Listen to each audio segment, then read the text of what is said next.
ওয়ানডের পর টি-20 বিশ্বকাপেও দায়িত্ব পালন করবেন শরফুদ্দৌলা ইবনে সৈকত। গ্রুপ পর্বের 4 ম্যাচে থাকবেন অনফিল্ড আম্পায়ার হিসেবে।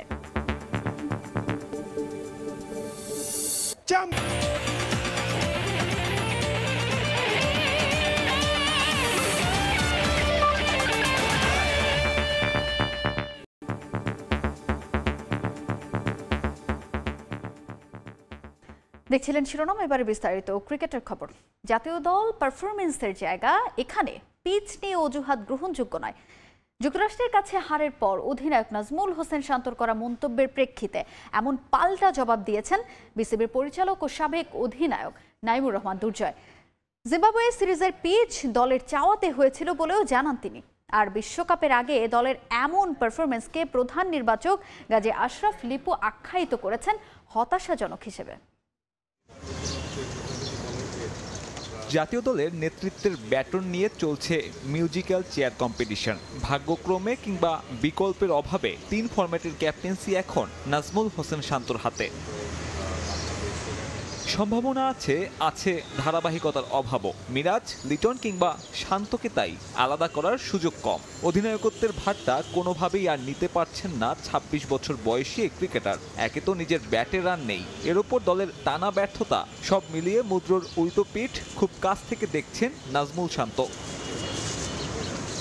জিম্বাবুয়ে সিরিজের পর যুক্তরাষ্ট্রের কাছে লজ্জার হারের পর শান্ত অভিযোগ তুলেছেন পিচ নিয়ে। তার এমন অভিযোগের প্রেক্ষিতে পাল্টা প্রশ্ন বিসিবি পরিচালকের। যদি স্লো উইকেট বানিয়ে থাকি সেটাও কিন্তু টিমের চাওয়াতেই করা হয়। কীরকম উইকেট থাকলে টিম পারফর্ম করতে পারে সেই রিকোয়ারমেন্টটা কিন্তু চাহিদাটা টিম থেকেই তো আসে। কাজেই এখন উইকেটের দোহাই দিলে তো আমরা সেটা মানতে পারি না।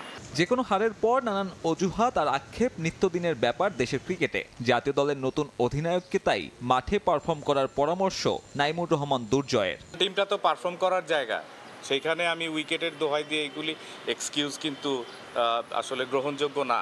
কারণ পারফর্ম করতে গিয়েছি, আমরা ন্যাশনাল টিমে খেলছি, ন্যাশনাল টিম ওইখানে যেই পরিস্থিতি হোক সেখানেই পারফর্ম করতে হবে।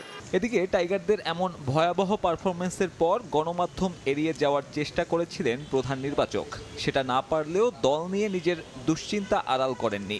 সহযোগী দেশের বিপক্ষে এমন দলগত ব্যর্থতা হতাশাজনক বলে উল্লেখ করেছেন গাজী আশরাফ লিপু। একটা দুটো বিচ্ছিন্ন পারফরমেন্সের থেকে দল হারলেও যদি দলগত পারফরমেন্সটা ভালো হয়, প্রত্যেকটা ডিপার্টমেন্ট ওয়াইজ যেটা এক্সপেক্টেড ছিল সেই জিনিসটা ক্লিক করছে না, সেই জন্যই আই থিঙ্ক দুশ্চিন্তার কারণটা একটু বেশি। দলের এমন পারফরমেন্স যখন ভয়াবহ বিশ্বকাপ অভিজ্ঞতার ইঙ্গিত দিচ্ছে, তখনও অবশ্য নীতি নির্ধারকরা প্রত্যাশা রাখতে চাইছেন। তবে বাস্তবতা মাথায় রাখলে সে প্রত্যাশার মাপকাঠি কি সে বিষয়ে কেউ খোলাসা করেননি।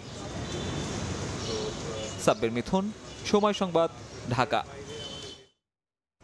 সহযোগী দেশের কাছে হারতে হবে এমনটা দুঃস্বপ্নেও ভাবেনি টাইগার সমর্থকরা। কেবল ক্ষুব্ধ নয়, মার্কিন যুক্তরাষ্ট্রের বিপক্ষে বাংলাদেশ দলের পারফরমেন্স দেখে রীতিমতো হতবাক আর বিস্মিত তারা। অভিযোগের আঙুল ক্রিকেটার ম্যানেজমেন্টের দিকে। টি-20 বিশ্বকাপ নিয়েও প্রত্যাশায় ভাটা পড়েছে লাল সবুজের সমর্থকদের মাঝে। সব দেশের প্লেয়ার আইছে, সেই টিমের সাথে হারে যাবে বাংলাদেশ, এটা আশা করি না অন্তত। ইউএস টিম ও তো এক এক দেশেতে প্লেয়ার টোকায় এনে খেলায়, সেই প্লেয়ারের কাছে ম্যাচ হারছে। কি বুঝে ক্যাপ্টেন দিছে এটা মনে হয় বিসিবি জানে, আর মনে করেন যে নির্বাচকরা জানে। যদি তার ভালো পারফরমেন্স না থাকে, আমি মনে করি সে এই টিমে ক্যাপ্টেন্সির থাকার যোগ্যতা অর্জন করে না। এখন দেখে না যে সিনিয়রগুলোদের মূল্যায়ন করা হয় না। তাদের কি মনোযোগ ঠিক নাই নাকি কিছু নাই, অভিজ্ঞ প্লেয়ার কিন্তু কাজে লাগাইতে পারছে না। ভুল ত্রুটি শুধরে পরের ম্যাচে ঘুরে দাঁড়ানোর দায় সারা আশ্বাস দিয়ে যাচ্ছেন টাইগাররা। দায়বদ্ধতার তোয়াক্কা না করে খেলছেন যাচ্ছে তাই ক্রিকেট। ফলাফল এবার লজ্জায় ডুবতে হলো যুক্তরাষ্ট্রের মতো প্রতিপক্ষের কাছেও। ইউএসের কাছে হারের পর প্রশ্ন উঠেছে, বড় দলগুলোর বিপক্ষে জিতলে যদি বোনাস মেলে, তবে ছোট দলের কাছে বাজেভাবে হারলে কেন জরিমানার আওতায় আনা হবে না সাকিব শান্তদের? কারো কাছে মায়ের দোয়া দল, কারো কাছে আবার পিকনিক টিম। রান্না করেও ক্রিকেটাররা যেখানে থাকেন চিল মুডে। প্রেস কনফারেন্সে হম্বিতম্বি। টাইগারদের এই দলটাই তো একটা সার্কাস। অথচ এই খেলাকে পুঁজি করে ক্রিকেটাররা এদেশের মেগা স্টার। তাতে কাটতি বাড়ে তাদের, বাড়ে পৃষ্ঠপোষকের আগ্রহ। বিসিবির কাছ থেকেও মেলে মোটা বেতন বোনাস, চড়েন কোটি টাকার গাড়িতে। সব মিলিয়ে মধ্যমায়ের দেশে বিলাসী জীবন তাদের। কিন্তু যদি প্রশ্ন করা হয় বিনিময়ে কতটুকু দিয়েছেন তারা, সে কথা থাক, অন্তত দায়বদ্ধতার প্রশ্নও যদি ওঠে তাতেও কাঠগড়ায় উঠবে লিটন শান্তদের নিবেদন।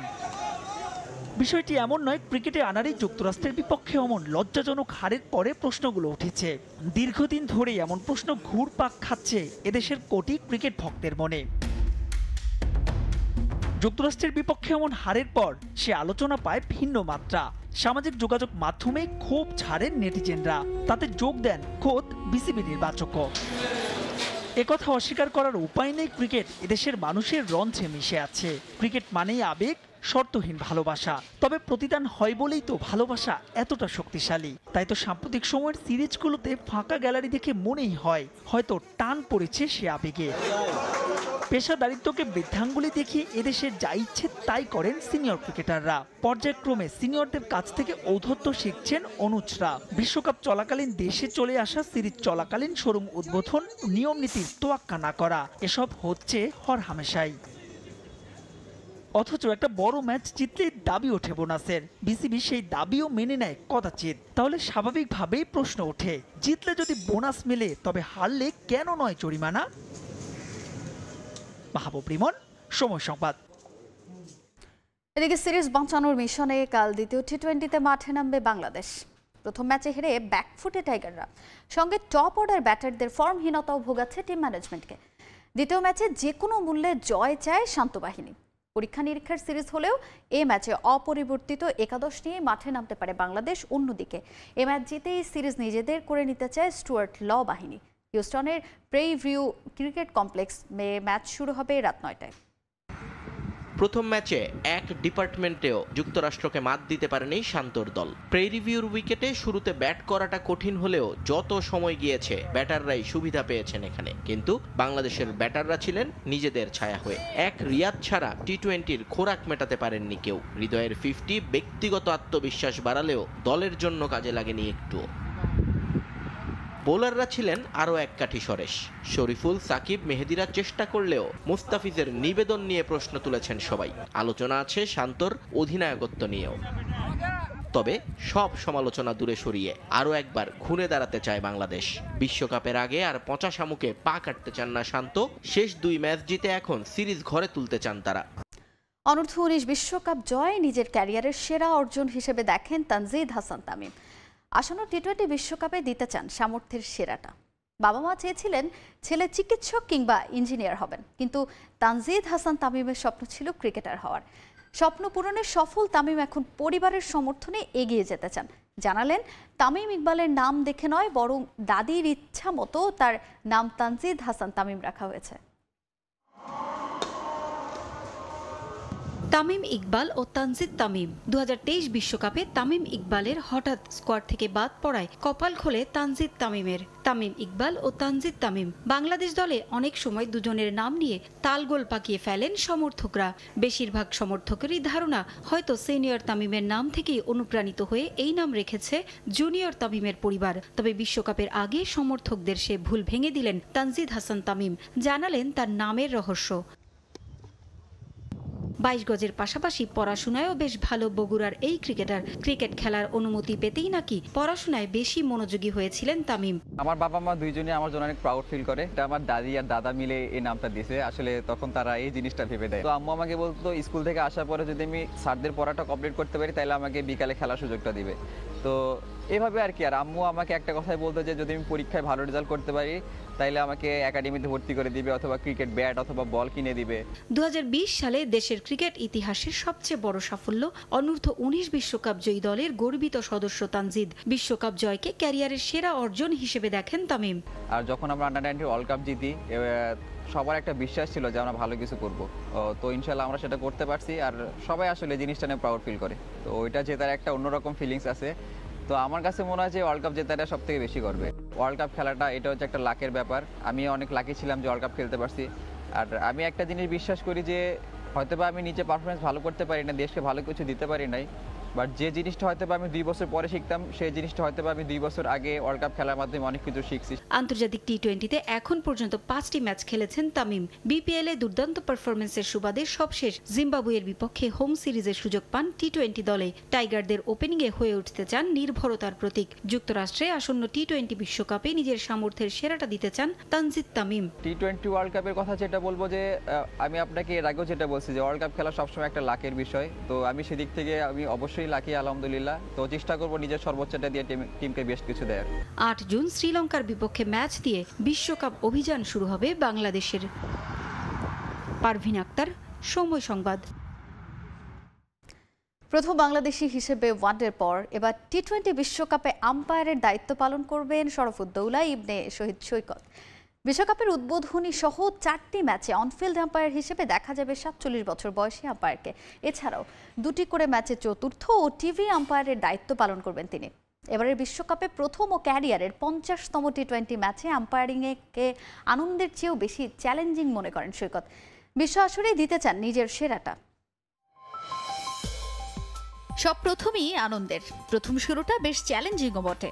আন্তর্জাতিক ম্যাচে আম্পায়ারিং এর অভিষেকটা 14 বছর আগে হলেও এবার আরও এক নতুনের হাতছানি বাংলাদেশের আম্পায়ার শরফুদ্দৌলা ইবনে শহীদ সৈকতের। প্রথম বাংলাদেশি হিসেবে ওয়ানডে বিশ্বকাপে দায়িত্বটা গেল বছরই পালন করেছেন তিনি। এবার টি-20 বিশ্বকাপে ম্যাচ পরিচালনা করবেন সৈকত।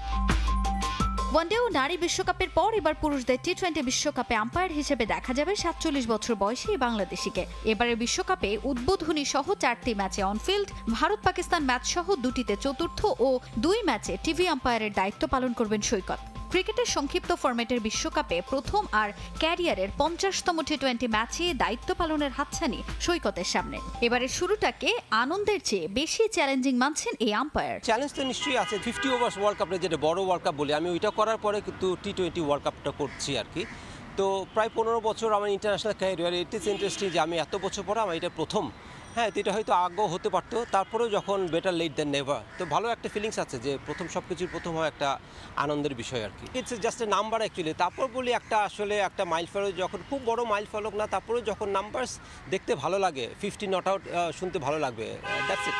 প্রথমবারের মতো 20 দলের অংশগ্রহণে টি-20 বিশ্বকাপে প্রযুক্তির সর্বোচ্চ ব্যবহার থাকলেও বিশ্ব আসরে নিজের সেরাটাই দিতে চান সৈকত। টি-20তে আসলে গেমের ছোট টিম বলে কিছু নাই, ছোট ম্যাচ বলেও কিছু নাই। তো যখন আমরা আম্পায়ারিং করি ঠিক সেরকম প্রতিটা ম্যাচই আসলে সমান গুরুত্ব দিয়ে আমরা আম্পায়ারিং করতে হয়। টেকনোলজি আসে, আমাদের প্রতিটা মুভমেন্ট, প্রতিটা বল, প্রতিটা ডিসিশন কিন্তু স্ক্রুটিনাইজ হয়। যখন মনে হয় যে আমরা টেকনোলজির কাছাকাছি মানে এটার সাথে ফাইট দিয়ে আমাদের ডিসিশন দিতে হচ্ছে, সেই ক্ষেত্রে আমার স্কিলটা কোন লেভেলে এটাও কিন্তু প্রকাশিত হয়। প্রথম বাংলাদেশি হিসেবে অনন্য সব কীর্তি গড়া সৈকত নতুনদের জন্য দিয়ে রাখলেন টোটকা। আত্মবিশ্বাস, কঠোর পরিশ্রম দিয়ে বাজিমাত করা সম্ভব আম্পায়ারিংয়ে বলেও মন্তব্য করেছেন তিনি। এই জায়গাটা একটা খুবই একটা অনেস্টের জায়গা আর কি। এখানে পড়াশোনায় ইংলিশ প্রফিসিয়েন্সি এবং এফেক্টিভ কমিউনিকেশন এগুলো সব কিছু ইনভলভ। হ্যাঁ, তো আমার মনে হয় যে আম্পায়ারিং আসতে চাই, আসলে অনেকের জন্যই আসা সম্ভব। 2010-এ আম্পায়ারিংয়ে অভিষেকের পর 10 টেস্ট, 63 ওয়ানডে আর 49টি টি-20তে অনফিল্ড আম্পায়ারের দায়িত্ব পালন করেছেন এই বাংলাদেশি। তাজিন খন্দকার, সময় সংবাদ।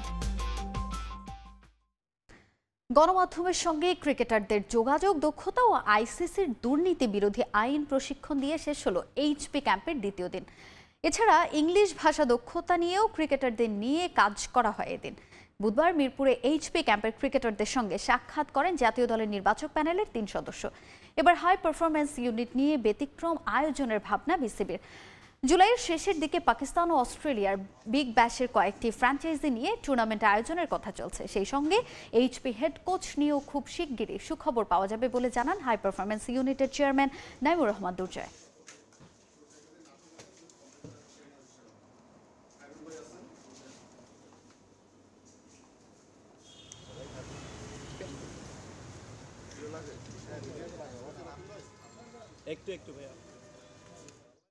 আমাদের ট্যুরের সঙ্গে একটা টুর্নামেন্টে পার্টিসিপেট করার একটা আলাপ আলোচনা চলছে। তো সেই টুর্নামেন্টটা অস্ট্রেলিয়াতে হবে, ডারউইনে। তো আমাদের সাথে প্রাথমিক কথা হয়েছে এবং আশা করছি আমরা সেই টুর্নামেন্টে পার্টিসিপেট করব। অ্যাট দ্য সেম টাইম ওখানে আমরা 2টা লঙ্গার ভার্সন, 4 দিনের ম্যাচ এবং 3টা ওয়ানডে ম্যাচও খেলার প্রস্তাব আছে। হেড কোচ আলাপ আলোচনা চলছে। আমরা বেস্ট পসিবল কোচ আনার চেষ্টা করছি, বাট খুব তাড়াতাড়ি হয়ে যাবে। আমাদের ইন্টারভিউ প্রসেস চলছে। আবার স্বাগত খেলার সময়ে। দেশের মাটিতে ভালো করলেও সরকারের পর্যাপ্ত সহযোগিতার অভাবে আন্তর্জাতিক টুর্নামেন্টে ভালো করছেন না বাংলাদেশের শুটাররা। দর্শকদের অভাবে কোনো টুর্নামেন্ট আয়োজন করার উদ্যোগ নিলেও পৃষ্ঠপোষক পায় না ফেডারেশন। 11তম জাতীয় এয়ারগান চ্যাম্পিয়নশিপের উদ্বোধনী অনুষ্ঠানে এসব বলেন ফেডারেশনের মহাসচিব ইন্তেখাবুল হামিদ অপু। এই টুর্নামেন্ট থেকে সেরা 8 শুটার নিয়ে ট্রেনিং ক্যাম্প হবে বলেও জানান ফেডারেশন মহাসচিব। প্যারিসে হতে যাওয়া আসন্ন অলিম্পিকের কথা মাথায় রেখে জাতীয় এয়ারগান চ্যাম্পিয়নশিপ আয়োজন করেছে বিএসএসএফ। এই টুর্নামেন্ট থেকে সেরা 8 শুটারকে নিয়ে পরিকল্পনা আছে ফেডারেশনের, যার কারণে বাড়তি গুরুত্ব পাচ্ছে এয়ারগান চ্যাম্পিয়নশিপ। ক্রিকেট কিংবা ফুটবলের মতো জনপ্রিয় নয় শুটিং, তারপরেও কমনওয়েলথ গেমসের মতো আসরে আছে সাফল্য। তবে শুটিংয়ে বড় প্রতিবন্ধকতা অর্থ। ব্যয়বহুল খেলা, তাই সরকারি সহায়তার দিকে তাকিয়ে থাকতে হয়। কিছু বরাদ্দ পেলেও সেটা যথেষ্ট না। অলিম্পিকে ভবিষ্যতে আরো সুযোগ তৈরি ও আন্তর্জাতিক পর্যায়ে ভালো করতে শুটিংয়ের উপর সরকারকে বিশেষ নজর দেওয়ার আহ্বান ফেডারেশন মহাসচিবের। এই শুটিং ব্যয়বহুল গেমসটা সরকার বলে আমাদেরকে প্রোভাইড করতে পারে না। সরকারের নির্দিষ্ট একটা বাজেট থাকে, ওই বাজেটের মধ্যেই চলতে হয়। আমরা অনেকবার বসেছি সরকারের সাথে, অনেকবার চিন্তা ভাবনা করেছি কিভাবে এটাকে সলভ করা যায়। তারাও যতটুকু পারে ততটুকুই সহযোগিতা করছে, কিন্তু এই সহযোগিতাটা ইটস নট এনাফ। প্যারিসে হতে যাওয়া অলিম্পিক গেমসে নিশ্চিত হয়েছে শুটিংয়ে বাংলাদেশের প্রতিনিধিত্ব। 2 জন যাওয়ার কথা থাকলেও ওয়াইল্ড কার্ডে একজন শুটার অংশ নেবে প্যারিস অলিম্পিকে। সায়রা যে স্কোর করে আমাদের ঢাকায় বাংলাদেশে, এটা যদি ও ধরে রাখতে পারে মেডেল নিশ্চিত। এদিকে অলিম্পিকে ভালো করার বিষয়ে আশাবাদী সায়রা। দেশের জন্য পদক আনার লক্ষ্য নিয়েই অলিম্পিকে যাবেন বলে জানান এই শুটার। আমি অপরচুনিটি পেয়েছি আলহামদুলিল্লাহ, তাই আমি অবশ্যই আমার বেস্টটা ট্রাই করব যাতে আমি আমার দেশের জন্য গোল্ড মেডেল নিয়ে আসতে পারি।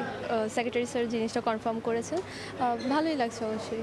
জাতীয় এয়ারগান চ্যাম্পিয়নশিপ থেকে 8 জন শুটার বাছাই করবে ফেডারেশন, যাদের নিয়ে হবে আলাদা ট্রেনিং ক্যাম্প। ফারজানা জাহান প্রিয়া, সময় সংবাদ, ঢাকা। উদ্বোধন হলো 11তম জাতীয় airgun championship. Bangladesh shooting sport ফেডারেশনের ব্যবস্থাপনায় আয়োজন করা হচ্ছে এই টুর্নামেন্টের। এবারের প্রতিযোগিতায় সারা দেশ থেকে 27টি রাইফেল ও শুটিং ক্লাবের 243 জন প্রতিযোগী অংশগ্রহণ করছেন, যার মধ্যে 108 জন পুরুষ এবং 79 জন নারী শুটার আছেন। এদিন টুর্নামেন্টের উদ্বোধন করেন বাংলাদেশ শুটিং স্পোর্ট ফেডারেশনের মহাসচিব ইন্তেখাবুল হামিদ অপু। প্যারিসে হতে যাওয়া আসন্ন অলিম্পিক সামনে রেখে এই টুর্নামেন্টকে গুরুত্বের সঙ্গে দেখছেন শুটার এবং আয়োজকরা।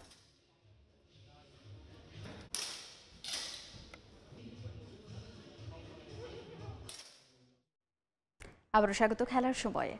রাজশাহীতে প্রথমবারের মতো অনুষ্ঠিত হলো T12 টেনিস ক্রিকেট টুর্নামেন্ট।